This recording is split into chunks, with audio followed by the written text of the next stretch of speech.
by 2032 and to achieve carbon neutrality by 2050. Next slide, please. So let me provide a few updates with respect to some of the tactics you just heard about on the video.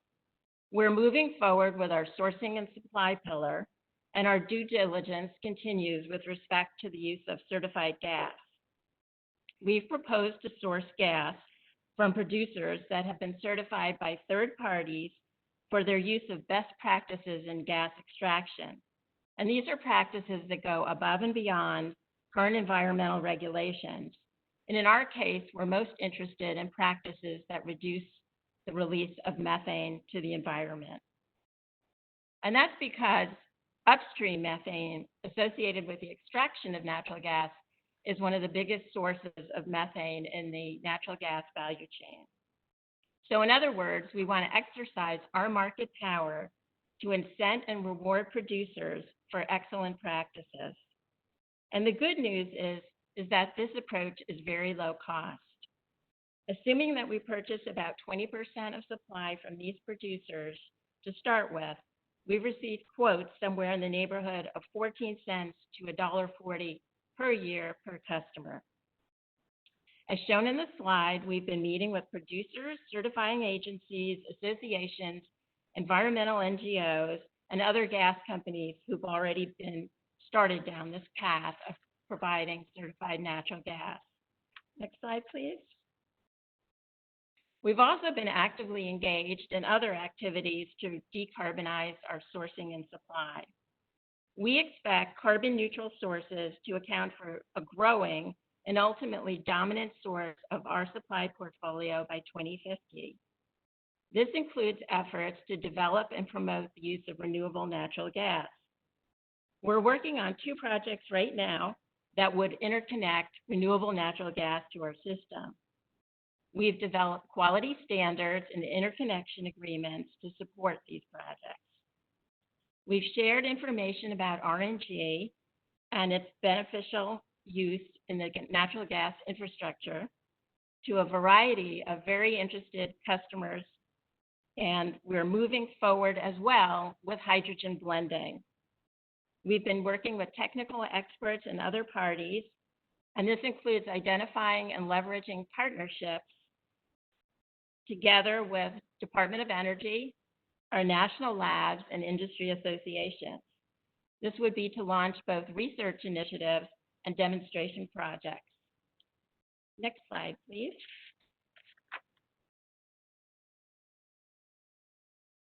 We also continue to move forward with initiatives that reduce emissions from the delivery of natural gas. This includes a new phase of our Project Pipes program that's focused on replacing aging pipe with modern pipe to enhance safety and reliability while also reducing greenhouse gas emissions. We've also begun using drawdown compressors to capture gas rather than venting it during routine maintenance and repair work. And one of my colleagues has actually invented a mini drawdown compressor to use with smaller jobs, as we could not find a suitable commercially available piece of equipment to satisfy this need. That design is now being leveraged, and we're working with a vendor to produce units that can work with higher pressures. In addition to replacing pipe, we're also moving forward with efforts to utilize advanced leak detection strategies to more quickly identify and repair leaks. We've been meeting with vendors and other parties regarding vehicle, drone, and satellite-based technologies. And we've received a waiver that would enable us to pilot this drone technology locally. We're also exploring how the application of big data might assist in forecasting trouble spots. Next slide. Energy efficiency represents the third pillar of our climate business plan.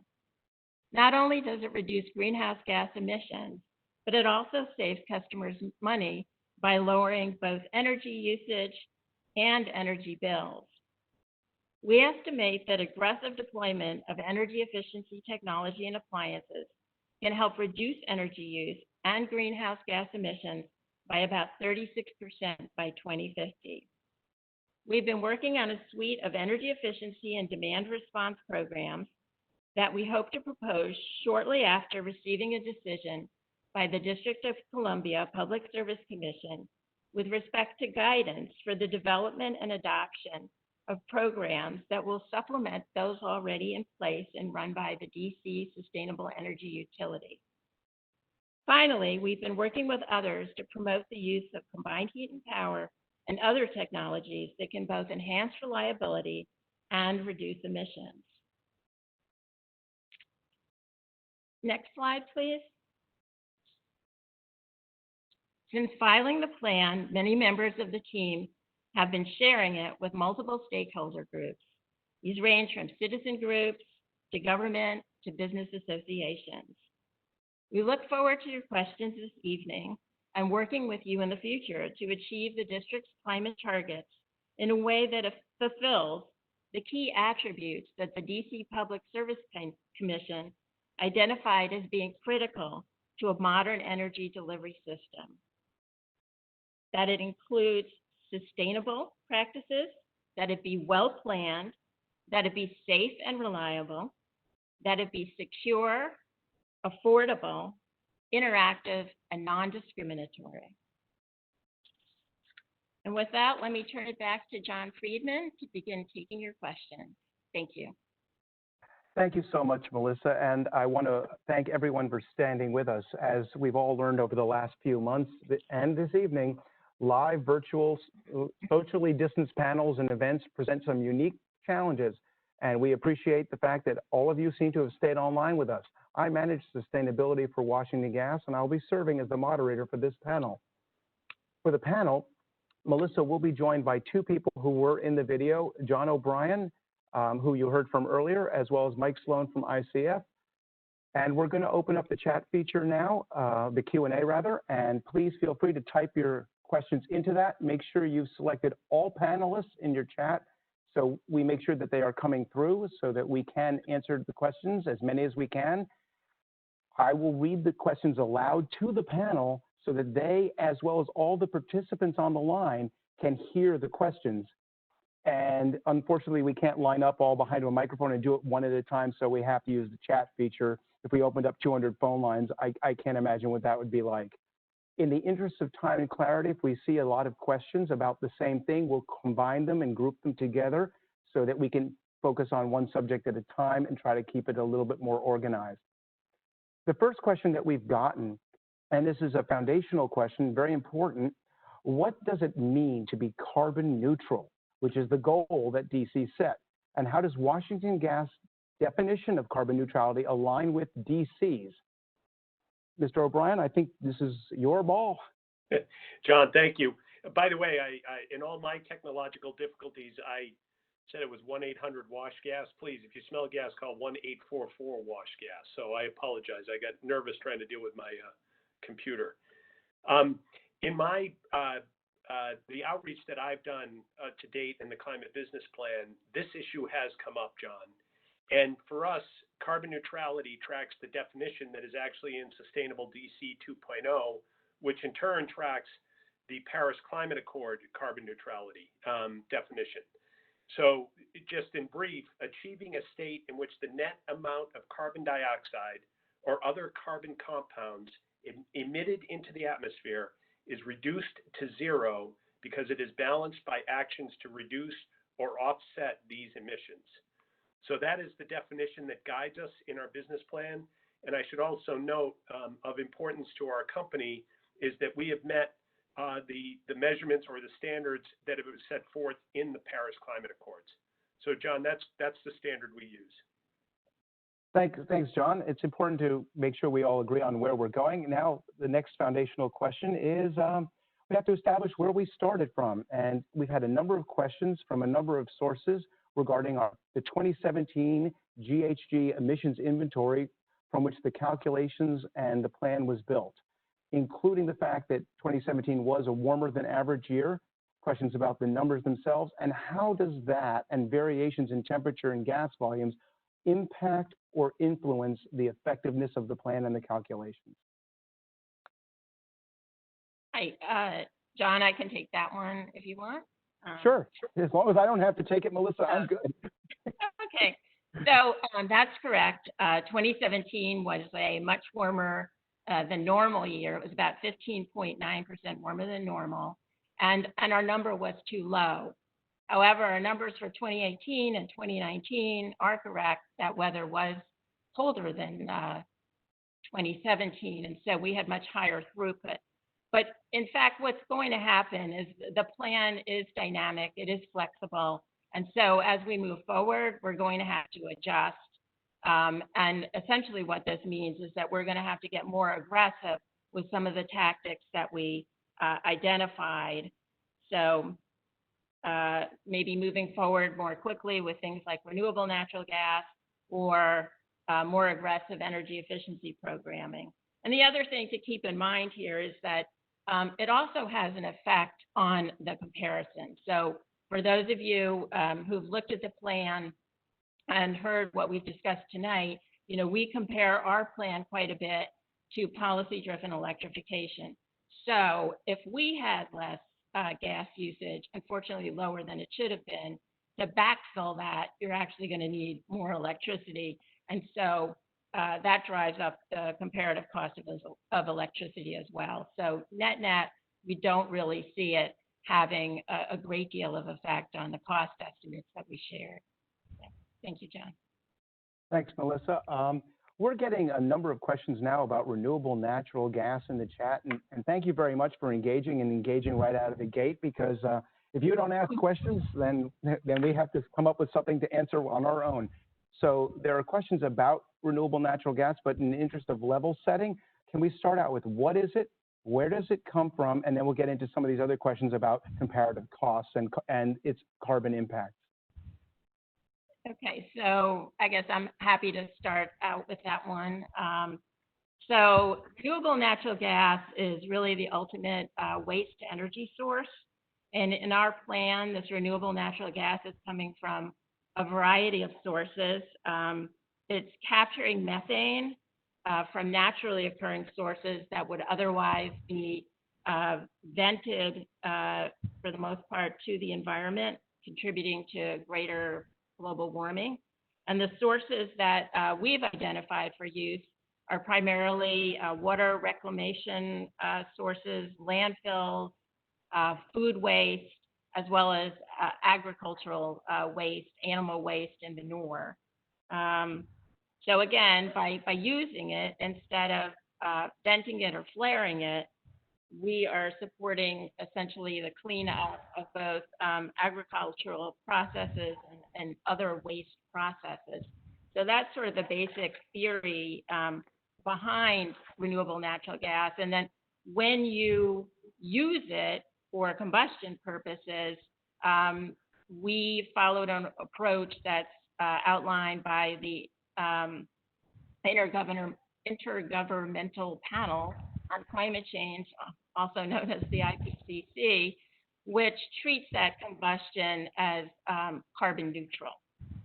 So again, most of what we looked at in the plan is coming from renewable or bio sources, if you will, but we also look ahead to the future where we can potentially use what we call green hydrogen that is generated by renewable electricity sources.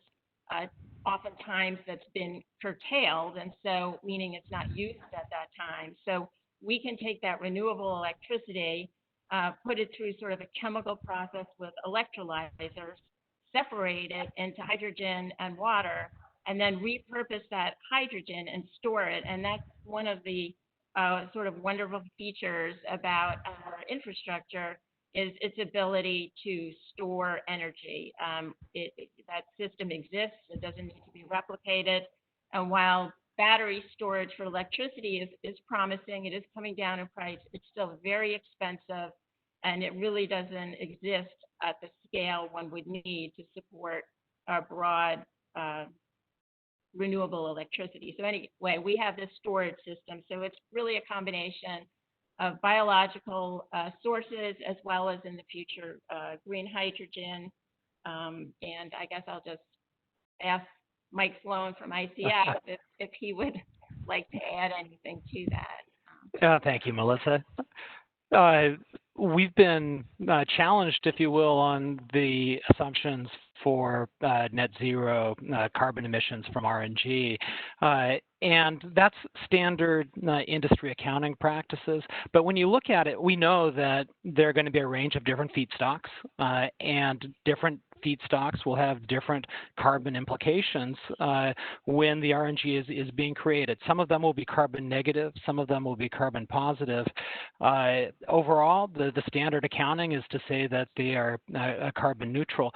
But in practice, WGL and any utility will have a portfolio of RNG assets. They'll be buying RNG from a variety of different sources and managing the portfolio to make sure that overall the carbon implications of the use of RNG are carbon neutral. Thanks, Mike. Another follow-up question on RNG is people are questioning and wondering how much does it cost compared to conventional natural gas, and would it be cheaper than renewable electricity? And that's to anyone on the panel who wants to take it. So, again, I can start with that. There are a wide range of prices right now for renewable natural gas, depending upon the feedstock and other factors. It's definitely more expensive than geologic natural gas, but the way we look at it and have incorporated into our plan is that it is one element of the plan. And so you need to look at it really from sort of a cost per ton of carbon abated, because that's at the end of the day what we're trying to do. We're trying to reduce greenhouse gas emissions. We're trying to do it as efficiently and as cost effectively as possible. So net, I mean, when you put it into our portfolio of tactics and strategies, it's an important piece of it.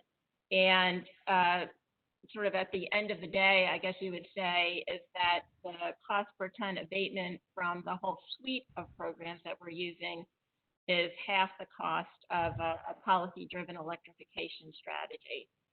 Again, there are so many factors that impact the cost of renewable natural gas, and we see widely ranging estimates. Bloomberg had a very fair and inexpensive price they put out there at about $7 per million BTU. But again, it will vary depending on the feedstock. We feel optimistic that if we can get in there with some first mover advantage, we could maybe lock down supplies at a more fair price than others. And so we see a great opportunity here. I'm going to transition to Mike. Something I forgot there. I'm not sure I have much to add to that. I think that was an excellent summary. I'll make 2 points. One is that we know that it's going to be more expensive on a dollar per MMBTU basis than conventional natural gas. And that's part of the cost of addressing the greenhouse gas issue. But when we're looking at the overall program that WGL has committed to implement, a big part of that is also reducing natural gas consumption. And so the district will be consuming more expensive RNG, but they'll be consuming quite a bit less of it. And so the overall cost to consumers will be balanced out to a degree because of the combination of different parts of the climate business plan. It's still likely it's going to be a higher cost option than conventional natural gas. When we look at it relative to renewable electricity and all of the issues associated with converting current natural gas users to electricity and the change in electricity demand that would occur as the district shifted from a summer peaking to a winter peaking electric grid, we do think it's a less expensive way of achieving carbon neutrality than heavy reliance on electrification and renewable power. Thanks, Mike. And we're going to try to get John O'Brien in here since we got his phone working. But one last question, I think, on renewable natural gas is the question has been raised about the volumes of RNG that are available. People are asking about a national study. I know ICF did a regional RNG study. And what did you find? Is there enough of the stuff that we want out there? There is enough renewable natural gas out there from a variety of different sources that as long as you are reducing the total amount of natural gas being consumed, you should be able to displace a significant part of the remaining gas with RNG. WGL will have access to RNG from a much broader area than just the immediate district. That's one of the nice things about RNG is you can put it into a pipeline and have it delivered to the consumers. It's just like an RPS standard on the electricity side where you are changing the characteristics of production outside of the district for use within the district. But because you can put it into the pipeline system and deliver it to the district, you can draw on RNG from a very broad region. And there's more than enough resource for RNG in the broader region for WGL to have just its fair share. I mean, we didn't in the study assume that WGL had an aggressive share of the RNG that's available in the region. We did assume that they were using a reasonable share of the available RNG, and there was enough to achieve the objectives for the Climate Business Plan. Well, thanks, Mike. And speaking of reasonable shares, I'm going to hope John O'Brien would like to field this question. And you know, you touched on a little bit with the idea of cost and availability of these various products, but what does this climate business plan mean to me if I'm a resident of the district or an apartment building manager, a restaurateur, a small business owner, or a contractor? What do we see in this plan and how will it impact those people? Well, John, I think that there are a lot of specific numbers in the plan. First of all, just on RNG, I want to say that I probably should have said in the introduction that we were also required under a merger commitment to do that renewable natural gas study, and ICF did perform that. And so that is on our website, and it informs, if you really want to get in depth on RNG, that really informs a lot of what we have in the business plan. So that's a very in-depth, substantive look at RNG sources and economics. So I just wanted to highlight that. What this means is, there is always there is criteria with the PSC and in the DC 2.0 plan to look at affordability, to look at other things among not just carbon neutrality, but in getting there, an affordable path. And what we show in our in our fuel neutral pathway is that there are significant differences in cost between a full electrification path and our fuel neutral path. And those are not just in your bill. Your annual bill will increase hundreds of dollars in terms of an all electrification path compared to fuel neutral. And you will also be looking at capital costs in terms of new appliances and so forth. So those costs are in there. I think it's important for people to see that there's business as usual. Then there is, and we just modeled it so you could see it, that there's how do we get there 80% of the way? If we didn't get to full carbon neutrality, it's about $1 billion cost for the city and all of us in the city. If you go the fuel neutral path, it's multi-billions of dollars, and then it's $2.9 billion above that for full electrification. And so what we're trying to show is these pathways, and that's why these meetings are so important, to show the cost differentials and what this will do and impact residents and businesses in the city. And so I think that this work and this affordability piece of the discussion is going to be so important as we go forward here, John, in terms of our biannual meetings. And I know we will get a lot of questions about this, and I want people to know, as we said in the video, this plan is not a static plan. This is a dynamic plan because it goes till 2050.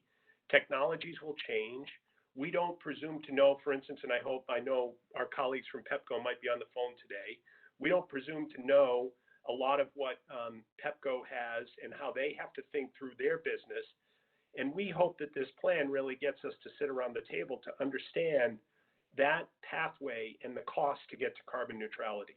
But we believe that the substance we put in this business plan lays a very good groundwork for the challenges that we face and how to pay for it. Thanks, John. So that goes right to the next question is, what is it about the electrification pathway that is so much more expensive? What goes into that, and are some of the things in that negotiable, or are those just givens which you make the changeover? I might let Melissa take this, but I think we all have to remember a couple of things. One is, first of all, we have to plan, and a lot of the expense we find is getting from 80% of the way there to 100% of the way there.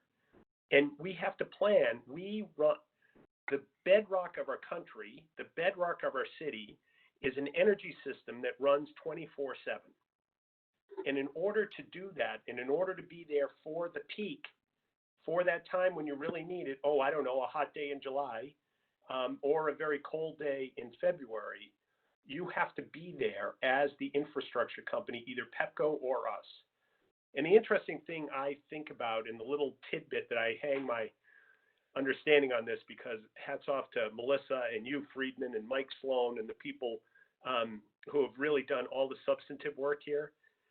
I love when you tell me that on our peak day, Washington Gas's peak day, which is the coldest day in the winter, we supply 60% more energy than Pepco does on their peak warm day, hot day.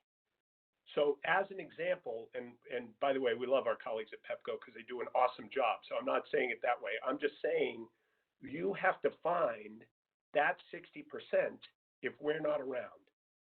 And so that's a key example as we think through the expense of full electrification. So I'm happy to add a couple of things. I think John's Sure. absolutely right. The key drivers in the cost difference were primarily the replacement of customers' equipment, appliances, and technology that would be required if you transitioned, as well as the incremental cost of additional electricity. And there was some cost included as well for upstream production assets. But overall, we think we were extremely conservative in our approach because we, for example, don't really get into the potential cost of additional transmission and distribution that would absolutely be required to support this level of electrification. And, as John just mentioned, peak power is very expensive. And in our assumption, we kept our region as a summer peaking region rather than a winter peaking region, which could be extraordinarily expensive. And that gets to some bigger picture issues about whether clean energy standards like those adopted in the District of Columbia are also adopted by other surrounding states and regions in the PJM. So right now, the District of Columbia is a relatively small part of the PJM. I think they account for about 1.5% of the electricity.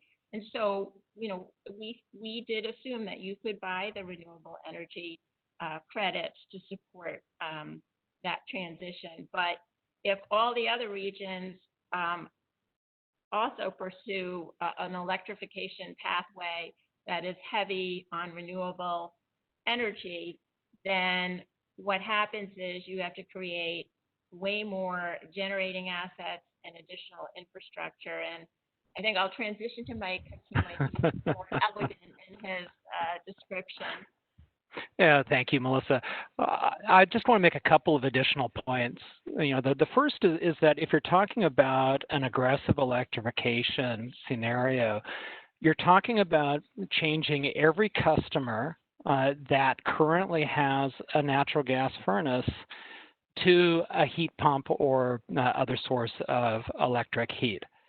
And for some of the households and some of the buildings, some of the apartment buildings, some of the institutions, that may be a straightforward process.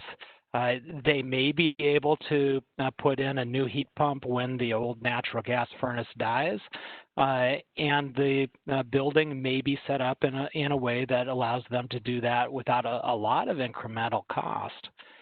But an awful lot of the buildings in the district are going to be very expensive to convert. They're going to require significant renovations in the HVAC system in order to accommodate the electric option. And so when we're talking about cost, that's a big part of the overall cost. And when you look at the operation cost as well, electricity is more expensive than natural gas. It's significantly more expensive than natural gas right now. So it requires a very large improvement in efficiency if you're going to balance the operating costs. And at least for the foreseeable future, most of the new electric applications that are going in are not going to be efficient enough to offset the cost disadvantage that electricity has versus natural gas. And as we move into new programs, there are new technologies on the natural gas side that will make it even harder for electricity to balance out those operating costs. So a gas heat pump is significantly more efficient than a gas furnace and makes it, if you're comparing a gas heat pump to an electric heat pump, the operating cost comparison becomes more or less favorable, I should say, for the electricity side. The final point that I want to make here is that is to amplify one of the points that John made. The district has a very effective energy delivery system for meeting summer peak load, and that's the electric grid. They've got a very effective energy delivery system for meeting peak winter requirements, and that's the natural gas grid. If you move away from the natural gas grid, you're going to have to meet both of those energy peaks with one system. And you're moving towards a system that's relying more and more on renewable sources, so solar and wind. And you have to be able to support and back up those generating assets on the electric side if you're going to maintain the same kind of system reliability. And those are expensive to do. They've not been done previously at the scale that we're talking about here, and we're not sure where the technology would be in order to accomplish those. So shifting to only an electric grid in the district really limits your options and your choices going forward. All right, Mike, of course, there's a lot of data and research that went into this. We do have a question about where the data and the assumptions are, so I'm just going to put in a plug for the microsite, Washington Gas DC ClimateBusinessPlan.com. You can find both of the technical studies, both the RNG study and the technical study for the Climate Business Plan. There are fact sheets. I happen to have checked it today. I know there's fact sheets on renewable natural gas. People are asking again about the carbon neutrality of RNG, and it is there. And rather than repeat a question that we've already addressed, I'm going to suggest people can check out that website, and if they don't find the answers they're looking for, they can come back to us, and we can see if we can figure out those answers later. But I'm not ending the chat now, of course. It seems that one of the things is, there's the electricity and gas and how they work together and how they balance to meet the needs of the district. But this climate business plan actually does reflect a great deal more of electrification for things like heating of buildings, and I know transportation was in there as well. And I'm not sure if we touched on RNG and hydrogen for transportation, but that question's also come up in the chat. So, John, I'm happy to start that conversation. Yeah, we do recognize the sort of synergistic benefits between both the electric system and also our gas infrastructure system. So we actually have been very aggressive in the adoption of hybrid systems. So that would be where you have an air source heat pump that works particularly well during what we call the shoulder periods, so spring, fall periods, but sometimes can struggle during the winter periods. And in those cases, you always have some sort of backup. And in this case, we've suggested that you have a furnace, a gas furnace as a backup, both because of reliability and cost issues. So we have accepted really a fair amount of electrification through the hybrid systems, as well as we've also adopted an approach that would heavily electrify transportation. So, we do see the benefits, but I think we need to be smart and wise and focused and targeted where we use electrification. Mike, did you want to? No, I agree with that.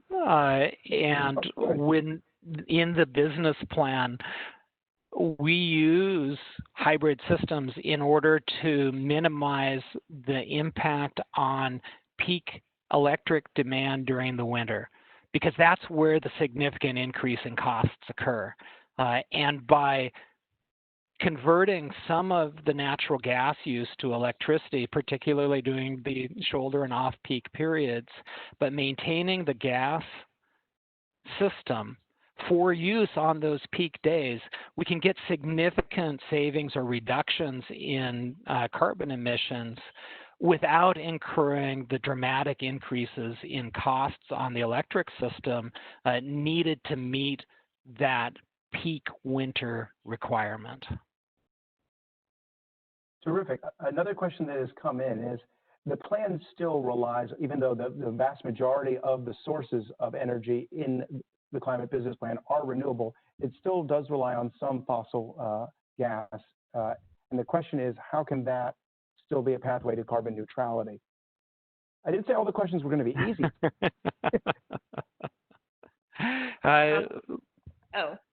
Thank you. Anyway, so that is true. I would say overall, when we look at the whole plan, we are looking at an 86% reduction in fossil gas use compared to our traditional baseline, which is absolutely huge. And then with respect to getting there, because the questioner is correct, there is still some geologic gas on the system. We are looking at a couple of other approaches that would further reduce those emissions. So those are sourcing from, say, certified gas, which is reducing emissions upstream. So it's sort of like a REX approach. So it's not directly in the District of Columbia, but since we do have one atmosphere, these are not offsets, they are actual reductions to methane. And then we are also proposing other approaches, including the use of combined heat and power, which is actually displacing electricity use. And I'm going to turn it over to Mr. Sloan. I guess it's a little bit complicated to describe, but it is a key part of the reductions that we have identified. Thank you, Melissa. The plan does reduce conventional gas use by 86% relative to the 2017 levels for the end uses that natural gas is being used for today. It does that, roughly half of that's from energy efficiency and reductions in use per customer, so new, more efficient appliances, and general energy efficiency. The other half is from RNG and low carbon gas. When we're looking at the remaining amount of conventional natural gas, that's being offset by carbon emissions outside of the district.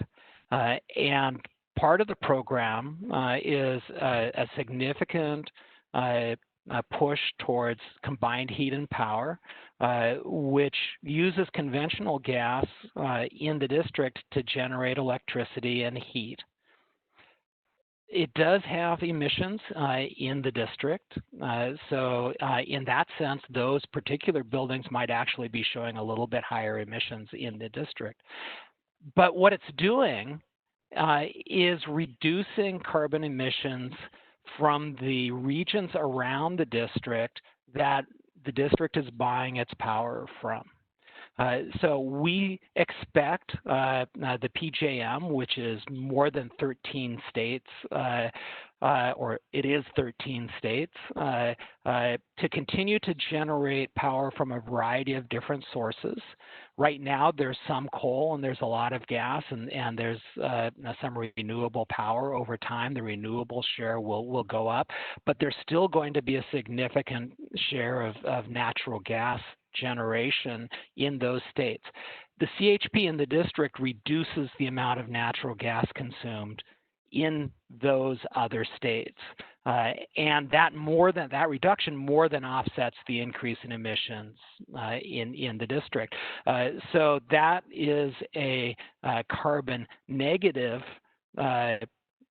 application, even though in the district it may be increasing the emissions just a little bit. So that's where the conventional gas that remains in the plan is going to.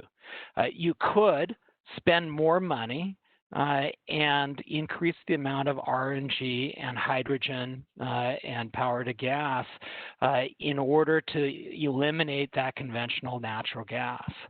That would increase the overall cost of the program. It would still probably be cheaper than a full electrification, but it wasn't a necessary expense in order to meet the carbon objectives of the climate business plan. If it was important, it could certainly be built into the plan, but it would definitely increase the cost of the plan.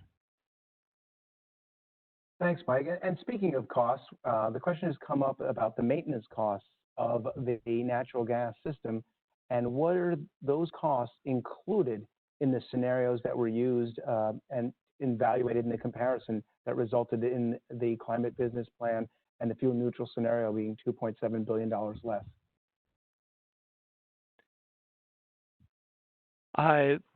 I'll take that. Thank you. Sorry, I didn't get off mute fast enough, Mike, but I'll yield to you. You can follow up on me. I think it's supposed to be the other way around, but yeah, sorry. But you can follow me on this one. Now, boys, don't fight. The analysis that we did assumed that the pipe replacement and maintenance on the WGL system would be roughly the same in the different scenarios. Because it's driven more by safety and reliability. And the safety and reliability issues are not going to be different throughout most of the analysis. When you get down to the last 5 or 10 years, there may be an argument that you could delay or not make some of those investments. But that's 20, 25 years into the future. And the investments being made today are reducing methane emissions today and maintaining the safety and the reliability of the system today and for the remaining life of the system, whether that's 30 years or 130 years. So John, it is, so we estimate, we have our estimates for our pipes plan in the underlying business as usual case from which we start. And I think it's important to know that this is a 2050 plan. So that's why there's a lot of discussion here and recognition of technologies that may come along that change that. That's why this has to be dynamic as we figure it out. And B, all infrastructure has to be improved. There are costs even for the electrical grid, just as there is for the gas system. And so, that is a big piece of this discussion, that there are costs in maintaining infrastructure that we try to put in the underlying case, and then proceed from there. Well, thank you both. We also have a question about RNG. People seem to be enthusiastic about RNG, about how it as a transportation fuel and a carbon neutral fuel source. I know we didn't really focus heavily on transportation in the plan, but I know we did touch on it, and maybe in the RNG study you had a little bit more fulsome discussion of that there. I'll answer it from a study perspective, which is that it is a potential transportation fuel, both as RNG, renewable natural gas, and the feedstocks that go into RNG, some of the feedstocks that go into RNG can be used to develop biofuels for transportation as well. When we are looking at the resource availability for RNG, we took into account those markets in the high and low estimates of what the RNG potential would be. So the RNG that we've estimated to be available for the gas utility accounts for the use of those resources for transportation as well. I think the gas industry would love to have more RNG in vehicles as well, and they see it as a viable option. And if they could get the right regulatory structure and pricing structure and consumer interest, they would love to support RNG. And I speak for the gas industry, not specifically for WGL on that comment. Yeah, and I would just add that there's a great deal of interest in the other, I'll call the other RNG, which is around green hydrogen as well, and fuel cell technologies and things like that. So it's another possibility for the future, although we didn't heavily count on it, I guess, at this point in the planning. Sounds good. One of the other questions what you're getting now is about the need to really reduce the use of gas and I would say energy overall.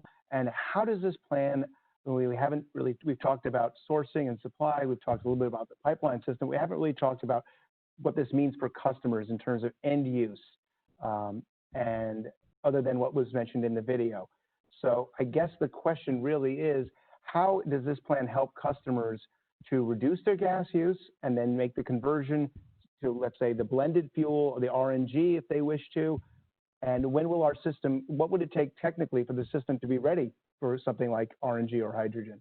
And that's probably more of a Washington Gas than an ICF question on our system specifically. Okay, so I can make a few comments. So I think I mentioned that we are hopefully in the very near future, or before the year is out, I'm hoping, proposing a new suite of energy efficiency programs that will help. And so there are a range of programs, everything from what we call behavioral programs that we actually use in the Empower Maryland program that saves energy, as well as the introduction and promotion of additional technologies and demand response programs. So those sorts of things will help reduce energy use. I think overall the plan has us reducing, I think Mike mentioned it, I believe it's like a 36% reduction in average residential. Oops, I have, I made a mistake. It's not, hold on. 46%. Oh my gosh. Okay, 46% reduction. So that's Mm-hmm. And I'm getting tied up too. It's 42.5%. Okay, 42.5%. One of the challenges of a virtual event is they can't pass notes to each other the way, or signal each other. So thanks, Yeah, folks, for bearing with us. 42.5% reduction. That's Thanks. very, challenging. And in terms of, the readiness of our infrastructure, basically, I think there are some charts that we've shown where we're layering in various strategies over time, including the introduction of RNG. So we would layer it in gradually. And the idea here is that the gas, and that's when I spoke early on about some of the gas quality standards and the interconnection agreements, that would all be vetted in advance so that the system could support it technically and safely, et cetera. And so that ideally then, or not ideally, but there should be no impact on customers' appliances. Hydrogen's a little more out there right now, but it is also way out there in terms of the plan. We don't see that coming online for, like, say, the last 10 years or so of the plan. But part of what we would engage on with respect to study would be looking at the pipe's abilities to handle hydrogen and also appliances. And so those are actually key elements of some of the studies that we're looking at right now. So the idea would be that to support our customers, so really they're indifferent and we've taken care of it on our end. I think, and correct me if I'm wrong, one of the advantages of a 30-year plan is that rather than asking people to replace their appliances, on the timeline that's set externally, over the 30-year life of, let's say, a furnace or a hot water heater, it is likely that the newer and higher efficiency equipment would be available and would be the customer's preference at the time when their regular equipment gets to end of life. Yeah, that's a very good point, John. And that's the idea that as appliances age and wear out, that we would then be introducing much more efficient appliances at that time. Trying to go through the questions. If people see me glancing off to the side, it's because the questions are appearing on the chat screen and in large type. So we have a question here about gas heat pumps, which are, I know, one of the things that are in the plan, and heat pumps have come such a long way since the 1970s, when it was a euphemism for being cold. What's there today, and when you talk about the emerging technology when it comes to things like gas heat pumps?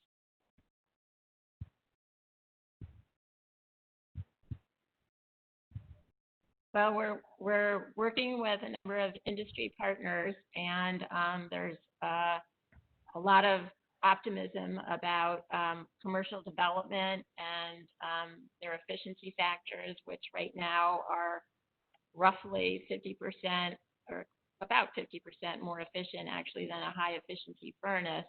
And so, and many of these units also, they're combined hot water and heating units. And some of the beauty that we see coming forward, which has been really welcome, is that some of these units are actually self-powering.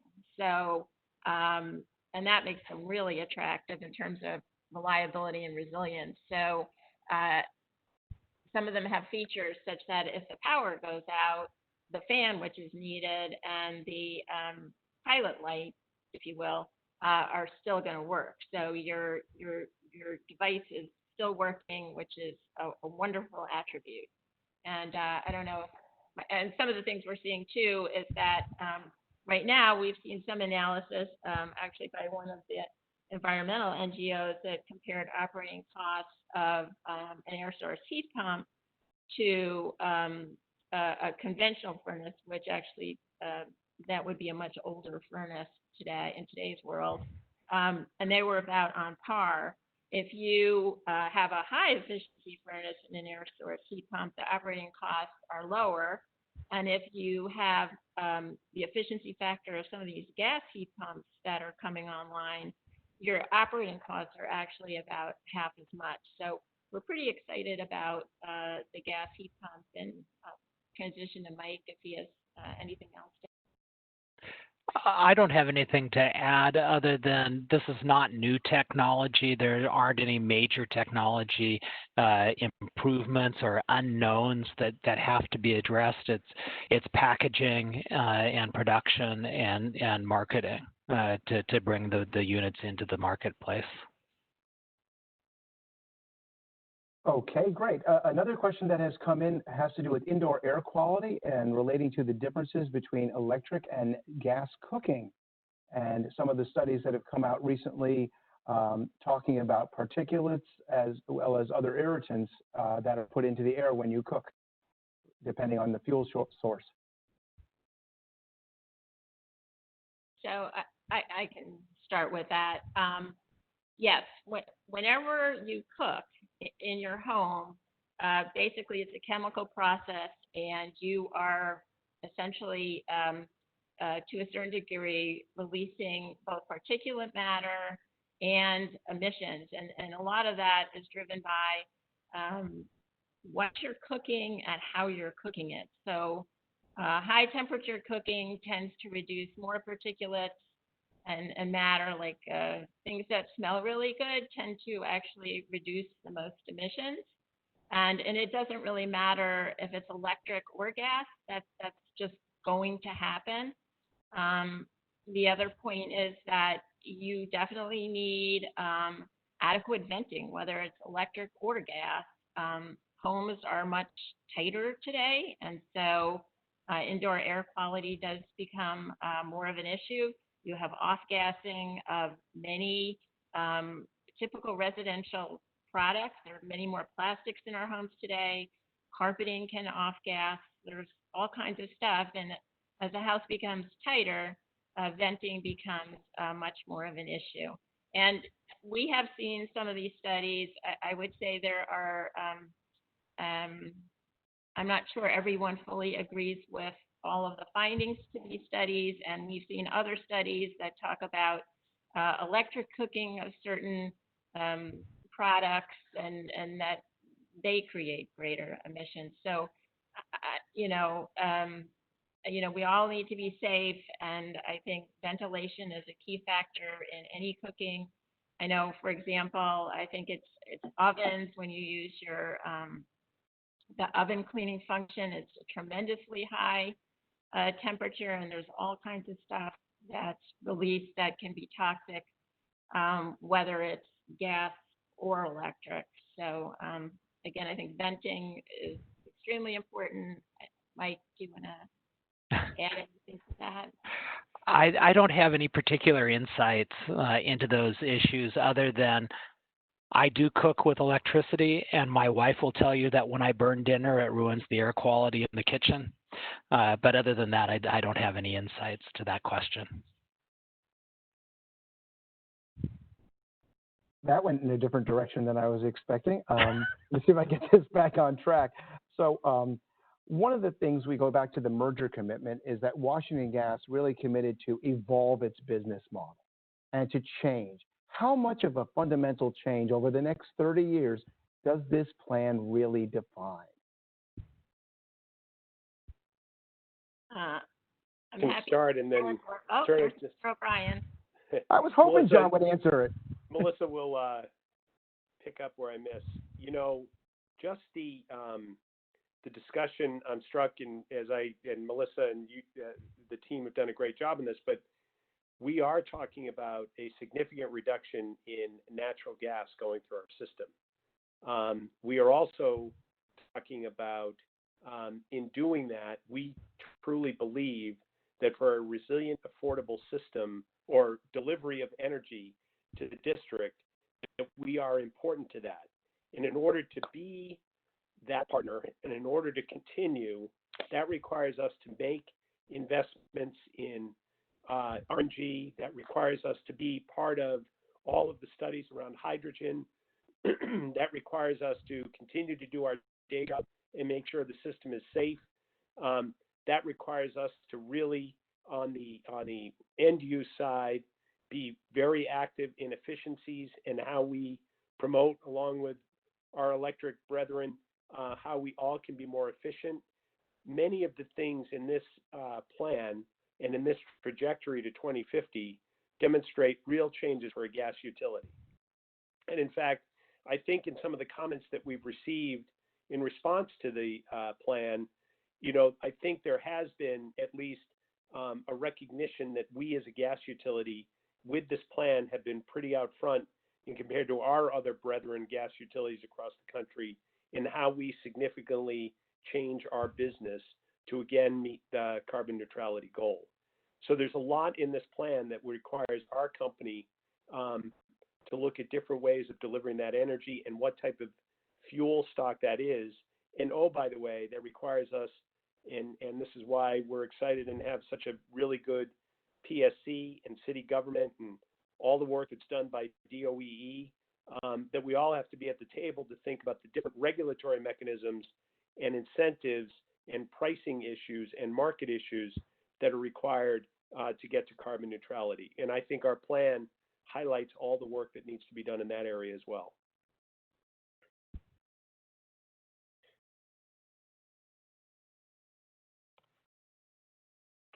Pregnant pause while I wait to see if anyone else starts speaking, because I can't, because they're not in the same room. Well, Good job, John. I don't really have that much to add. no problem. We go to another question then. So, and this gets to what John was just talking about with, some of the need for collaboration. There's a lot of things. There's 13 separate tactics within this climate business plan. We've talked about new sources of energy, leak prevention and detection a little bit, repair, reducing energy use. Some of this stuff is ready now. So let me just be direct. What are you waiting for? Climate change is real. It's important. What can we do tomorrow to make this stuff start happening tomorrow or the next day? I'll give you 2 days to get it done, John. You give us 2 days? Yeah, to get it started. Thanks, Friedman. I think that first of all, I want to say that we need the regret of COVID is that this is an interactive, not in the same room discussion or debate. And I do believe that we always believed that this first meeting was going to be, because we believe our plan that we put forth is fairly dense, with a lot of numbers and facts, and that we do believe that we were always going to want in the first meeting to lay out our groundwork and how we got to where we did in this plan. So I want people on this to know that we want to continue to be in the right forums, and we, as everyone else, hopes for some resolution on COVID, so we're all back in the same room with the 200 people that might be on this chat right now, debating and challenging everybody. So I want people to know that. What we can do right now is to begin with the plan. We certainly have comments going back to the PSC in response to the comments we received. But what we can do is begin to think through in the different pillars where we can get to on some first steps. On the regulatory side, a lot of this is going on in the MEDSIS process before the PSC. I think there are pieces here on the regulatory side that we can get after. We certainly are working on the RNG side, and we're also exploring hydrogen research and pilot projects that we can be involved in that are important. So we would ask everyone to, we know that the people who called in to this call know that climate change is a very important, vital issue, not to the city, not just to the city, but to the planet. And so we know we are talking to a lot of committed people, and we invite all of them to debate us and to challenge our plan. There are some steps in this plan that we can move on fairly quickly. That's terrific, John. Thank you. Do have a question about why people in the chat can't see each other's questions, and I'm going to have to say that's a mea culpa. This is WebEx, and we just couldn't do that and maintain our ability to be able to see the questions and share them with the panel.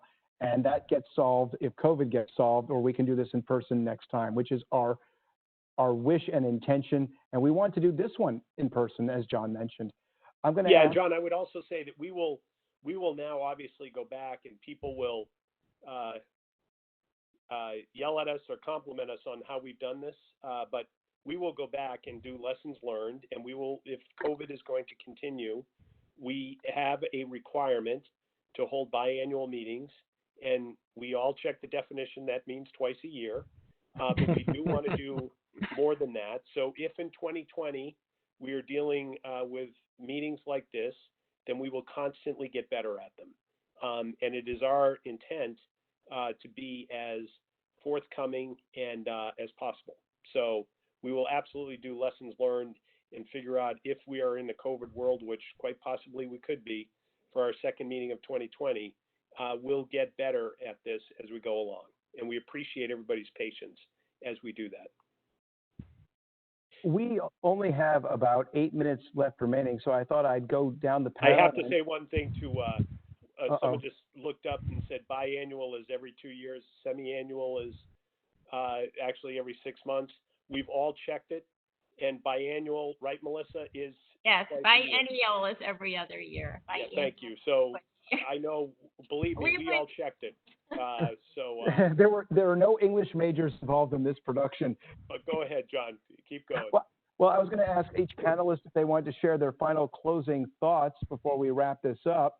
I didn't know I would be getting an English lesson and a Webster's dictionary for Christmas, but thank you very much, John. You want to start, Mike, and then we'll go Mike, Melissa, and then with John, for no particular reason other than Mike hasn't said anything in the last two answers. Sure. Let me start by saying that this business plan is going to change everything for the utility.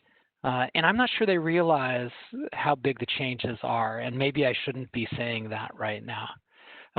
But it won't work without a cooperative effort between the utility and the experts in the field and the regulators and the consumers in the District of Columbia. There are a lot of issues that have to be resolved. It's a very complicated issue. The analysis is built on assumptions. None of the analysis, including ICF's analysis, is complete in the sense that we've looked at every single item that we wish that we could look at. So there's a debate that has to happen in setting appropriate policy and understanding the implications.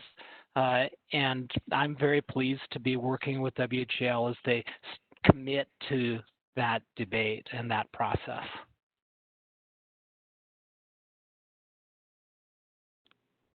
Thanks, John. Melissa? You're on mute. Oh, okay. Well, yes, and thanks everybody for bearing with me because the evening started off a little rocky as I was unable to get onto the to talk. So again, thanks to everybody for their patience and interest this evening. And I guess some of my thoughts are as we go forward, it is definitely a tall order. We have a lot to do. It's complicated, and so I appreciate for people who maybe are not so familiar with the plan that this gets a little bit complicated. And also that as we go forward and have these dialogues with stakeholders and partners and regulators and NGO environmental community, that we also look to sort of standardize, if you will, our approaches. I think there's a lot of room for improvement.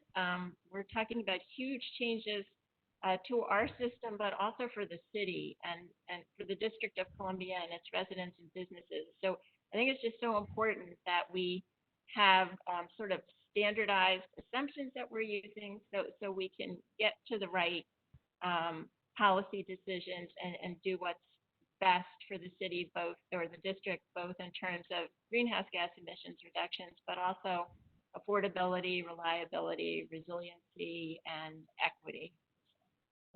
Those are my comments.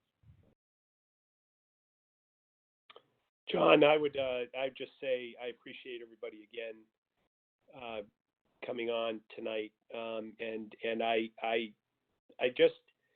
think what this plan highlights and what Melissa and Mike just spoke to is it's the great things that we want to achieve are not easy.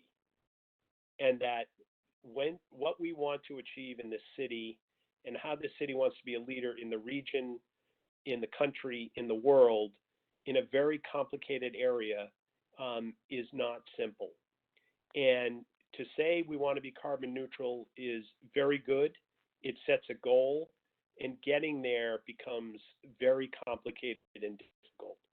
Whether it's the science/physics of energy delivery, the pricing of energy delivery and questions of cost, and questions of, from a policy perspective and customer choice, regulatory mechanisms, there is, as Melissa says, a lot of work here.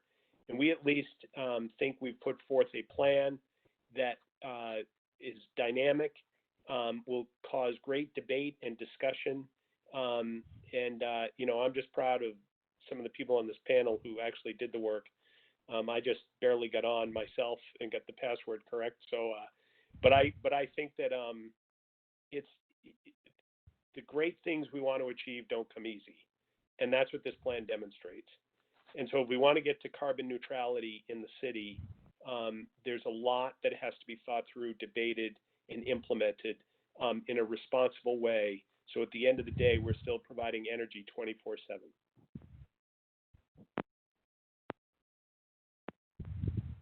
Tonight. Did you just mute yourself, John, or did your sound just drop out there at the end? Oh, I'm sorry if it did. Can you hear me? You're fading in and out.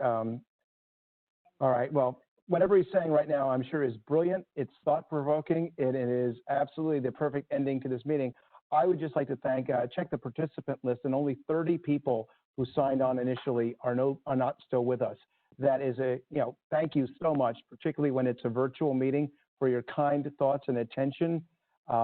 Lloyd, if you could throw up the final slide with the URL. We really appreciate everybody hanging in there with us. We did our best to, the questions streaming in on the chat. It's like drinking from a fire hose. It's curiously refreshing until your head starts to hurt. And hopefully we at least touched on every subject that people were interested in, gave a good answer. I'm starting to see people texting, thank you. You are more than welcome. This is a public process, and we are partners in this together. On behalf of the WGL team, I'd like to thank in particular ICF for all their work on the technical studies, as well as bearing with us on this meeting. I don't think they signed up to do a virtual meeting, but at least we got them out of the house at least once or twice in the last 3 months. Thank you all so much. Have a good evening. Stay safe.